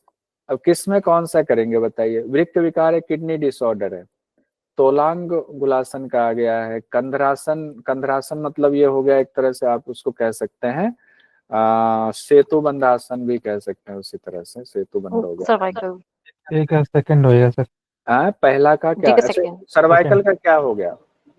यही सर कंदरासन हंसासन क्या सेतुबंध। होता है? हंसासन ये देखिए बताता हूँ, अभी एक दो फोटो देख लेंगे आपको पता चल जाएगा। ये देखिए, ये अच्छा, आपके मयूरासन का ही प्रकार है ना? ये मयूरासन हंसासन में ना पाँव मयूरासन ऊपर का ही कर लेते हैं, टाइप। सिर ऊपर, इसमें पाँव थोड़ा सा उससे कम होता है, यानी पाँव नीचे है तो थोड़ा सपोर्ट मिल गया, तो ये आपका हो गया हंसासन। और ये है ज्येष्ठिक आसन। तो ज्येष्ठिक आसन जो है ना, सीधे लेट करके ऐसे सिर को ऐसे फिर प्रेशर देते हैं, हम सिर को ऊपर उठा के हाथ से दबाते हैं। सर्वाइकल में बहुत फायदेमंद है, ये अभ्यास कराइए किसी को है तो। आपको देखिए ग्रीवादंश वाला जो है ना वो ज्येष्ठिक आसन में आ जाएगा, डी का तीसरा 2 में है, ठीक है। बैक एक पृष्ठ वेदना किस में आएगा? कंधरासन में, सेतुबंधासन जिसको कहते हैं वो वाला है। तो सी का 2 उस हिसाब से तीसरा ऑप्शन सही है। 1 का 4, बी का 1। एक में क्या है? किडनी डिसऑर्डर, तो ये चूंकि दोनों कोहनी लगती किडनी के पास, तो हंसासन हो गया। और प्रोस्टेट वाला में होगा तोलांगुलासन में, उससे पांव पे उस पे इसमें पेल्विक फ्लोर पे उससे असर पड़ता है तोलांगुलासन में। आगे बढ़ते हैं। निम्नलिखित में से किस रोग में अग्निसार क्रिया से बचना चाहिए? हेपेटाइटिस, अल्सरेटिव कोलाइटिस, अब बताइए इसमें हेमोरॉइड्स में अग्निसार सर। क्रिया। अल्सरेटिव कोलाइटिस कोलाइटिस पेट से रिलेटेड है ना, तो पेट में अग्निसार क्रिया नहीं करेंगे, इसीलिए उसका है। महिलाओं के मूत्र मार्ग विकारों के निवारण हेतु उपयुक्त योगाभ्यास है, बताइए। वातायन नहीं होगा, वातायन तो आप लोग करते हैं, घुटना नीचे। कुर्मासन भी नहीं होगा, गोमुख भी नहीं होगा, कोई फर्क नहीं। मेरुदंडासन में दोनों पांव ऊपर उठा के ऐसे पकड़ के रखते हैं, तो मेरुदंडासन में ये जो है मूत्र मार्ग विकार का इससे संबंधित होता है। उसके बाद आते हैं, यानी अब टू अल्पक्रियता में निम्नांकित में से कौन सा योगाभ्यास उपयुक्त नहीं है? कौन सा गोमुख आसन।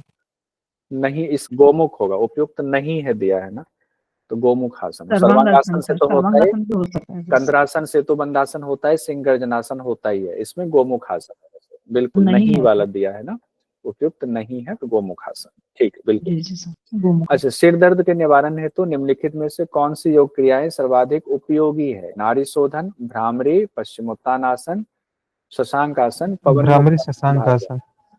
नाड़ी क्या आएगा? ए बी ई आएगा। ई सब में दिया हुआ है, तो ई को तो छांट ही नहीं सकते हैं, तो तीसरा ऑप्शन आएगा इसका, ठीक है, ए बी। नाड़ी शोधन, उसके बाद आ गया भ्रामरी प्राणायाम, फिर पवन मुक्तासन का भाग 1, ठीक है। अब यूनिट 9 में आते हैं, योगाभ्यासों के अध्यापन विधि का। इसमें सूची 1 सूची 2 को सुमेलित करना है। शिक्षण के सिद्धांत, यौगिक सिद्धांत, मनोवैज्ञानिक सिद्धांत, शरीर संरचनात्मक क्रियात्मक सिद्धांत, शैक्षणिक सिद्धांत। तो एक बार इसको रिकॉल कर जाइए। देखिए ये है अच्छी अध्यापन विधि से। क्यों ऐसा हो रहा है? क्यों क्यों क्या हो गया? मैंने क्या किया? अपने भागे जा रहे हैं। संरचना स्ट्रक्चर तैयार करने के लिए महत्वपूर्ण सिद्धांतों की जानकारी है इसमें। यौगिक सिद्धांत, मनोवैज्ञानिक सिद्धांत, शरीर रचनात्मक क्रियात्मक सिद्धांत, शैक्षणिक सिद्धांत, समाज वैज्ञानिक सिद्धांत। अब इसी में कहा गया, यौगिक सिद्धांत में कहा गया है व्यायाम का अर्थ शारीरिक हलचल नहीं होता, ये वाली बात। मनोवैज्ञानिक सिद्धांत में कहा गया है कि रुचि का पैदा करना अधिगम के लिए अध्यापक को इस ढंग से पढ़ाना चाहिए कि छात्रों में विषय के प्रति रुचि पैदा हो। और शरीर संरचनात्मक के में कहा गया है कि हर उम्र और लिंग के लोगों के लिए सीखने का तरीका बदल जाता है। यह शरीर क्रियात्मक स्थिति अलग अलग होती, पुरुष और स्त्री की संरचना के बारे में कहा गया। शैक्षणिक में कहा गया है, क्यों भागे जा रहे समझ नहीं आ रहा। शैक्षणिक में कहा गया है सीखना संग्राहकों द्वारा प्राप्त प्रभावों पर निर्भर करता है, रिसेप्टर्स की जो बात आती है वो। अब बताइए यौगिक सिद्धांत में कौन सा आएगा? सभी प्रबल संचालनों का परिहार। तो 1 का 2 आ गया, सेकंड पहला का दूसरा 1 में ही आ गया।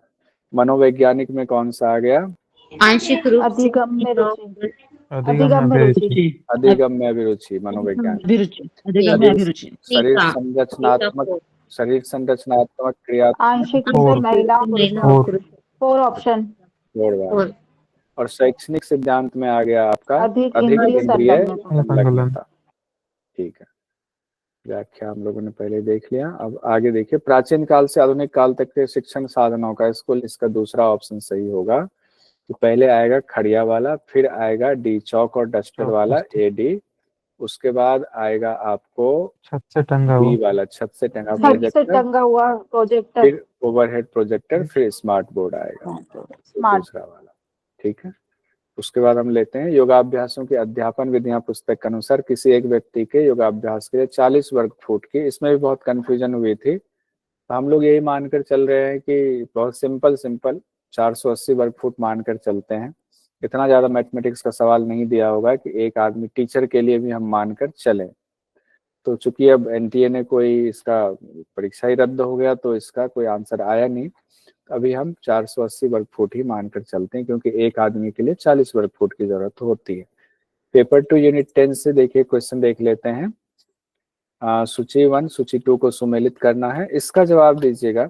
एक में दिया हुआ है योगाभ्यास, दूसरे में दिया हुआ क्या लाभ होगा। शशांक आसन, भुजंगासन, अब ये मूवमेंट में हो गया ना शशांक भुजंगासन, क्योंकि मेरु आकर्षणासन में तो ये 1 वाला आएगा, सी का तो 1 आएगा। सर 2 का वैसे 3 लग रहा, पुरुष और महिला जनन तंत्र में टोन करना। सेतु बंधासन में जब करते तो अपना नीचे वाला एरिया ऊपर की तरफ रहता है। ले सकते भी हैं आ रहा है। First option. सी सी का का 1 1 भी आ रहा है सर उसमें। हाँ, सी का तो 1 आएगा। डी का आ गया तीसरा, मूर्धासन में आ गया आपका, तो उस हिसाब से तीसरा पुरुष महिला जनन तंत्र को टोन करता है, ये आ सकता है। ठीक है, उस हिसाब से पहला लगता है सही है, पहला सटीक लग रहा है। किन्हीं को आपत्ति है तो बताइए। उस हिसाब से क्या हुआ, पहला का दूसरा शशांक आसन वाला गर्दन मांसपेशियों को सुदृढ़ करता है, ठीक है ये चल जाएगा। उसके बाद सेतु बंधासन का हम लोगों ने देखा, पहला का दूसरा चौथा अकिलीज महानारी, मेरु आकर्षण वाला पहला साइड की मांसपेशियां, मूर्धासन वाला में toning male and female productive system का। ठीक है, अब ये क्वेश्चन पूछा गया समकालीन यौगिक अभ्यास से, एक सवाल इससे अभी लगातार आ रहा है पिछले कुछ समय से। स्वामी धीरेन्द्र ब्रह्मचारी द्वारा वर्णित सूक्ष्म व्यायाम का सही अनुक्रम कौन सा है। उच्चारण, ये आएगा सर, चक्र की शुद्धि। फिर इसमें हाँ, ऐसा फिर ये कीजिएगा, आएगा इसमें ऐसा सिंपल ले लीजिएगा, जो सबसे बड़ा जो नाम है ना वो पहले आएगा, उसका छोटा होता चला जाता है। तो ए के बाद कौन सा आएगा, AD आएगा। उसके बाद आएगा आपका AD के बाद बुद्धि के बाद स्मरण होगा, स्मरण आएगा, फिर मेधा आएगा, उसके बाद मेधा शक्ति विकास फिर सक्रिय नेत्र आएगा, फिर नेत्र शक्ति विकास सक्रिय आएगा। वाला ऑप्शन सही है। AD भी आ गया, तो बाकी तो इसमें आ रहा है अपने आप, कल आप लोगों ने पढ़ाई होगा। गद्यांश वाला इसका भी छोड़ते हैं। गद्यांश वाले में लेकिन एक बात ध्यान रखेंगे हम लोग, गद्यांश में आपका जो दायरा है वो सीमित हो जाता है। गद्यांश में जो बातें कही गई हैं उसी से लेना है। अगर मान लो गद्यांश में कहा गया कि योग के 2 ही अंगों की चर्चा की गई है, ये बताया गया है, और क्वेश्चन में योग के कितने अंगों की चर्चा, तो 2 है तो 2 ही लिखेंगे। योग के 10 अंग अगर कहा गया है कि गद्यांश में योग के 10 अंगों की चर्चा, तो अगर क्वेश्चन में कहा गया है 10 अंग तो 10 ही आपको टिक लगाना, ये ध्यान रखिएगा। गद्यांश का मतलब ही है कि आपका दायरा बिल्कुल छोटा हो गया, इसलिए जनरली इसमें से क्वेश्चन टूटता नहीं है, सारे क्वेश्चन सही होते हैं, सारा आपको मिल जाता है पूरा। तो इसमें दायरा आपका छोटा हो जाता है, उसी से रिलेटेड आपको क्वेश्चन का जवाब देना है। तो परेशान अब नहीं होंगे।